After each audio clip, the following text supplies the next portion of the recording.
Një zhvillim i rëndësishëm në skenën politike të Kosovës ka rifokusuar vëmendjen mbi të drejtën e komunitetit serb për përfaqësim në kuvend.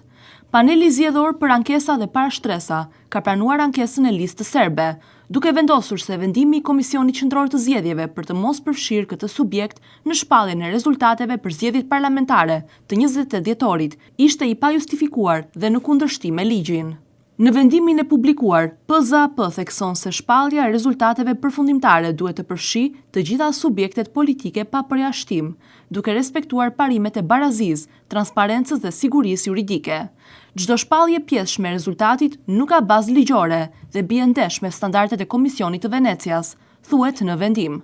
Lista serbe, partia kryesore e serbëve në Kosovë dhe mbështetur nga Beogradi, e ka vlerësuar vendimin si një fitore të ligjit dhe parimeve demokratike, duke theksuar se kjo konfirmon vullnetin e qytetarëve që votuan për këtë subjekt. Presim që institucionet kompetente të zbatojnë vendimin pa pengesa, thuhet në njoftimin e partisë. Ky vendim vjen pas një vendimi të diskutueshëm të KQZ-s më 31 janar, ku anëtarët e komisionit shpallën rezultatet përfundimtare të zgjedhjeve përjashtuar listën serbe.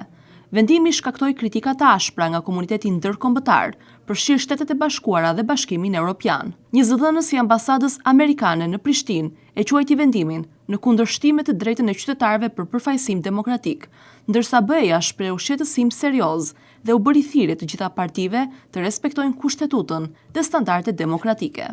Vendimi i KQZ-s u nda brenda vetë komisionit me 3 vota për dhe 2 kundër nga lëvizja vetëvendosje, ndërsa anëtarët e tjerë abstenuan.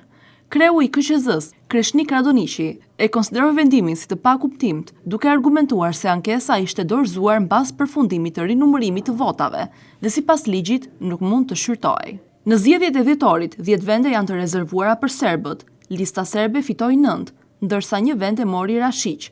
Ky rezultat vendos një presion shtesë mbi institucionet dhe partitë politike për të respektuar normat demokratike dhe për të siguruar përfaqësim të barabartë.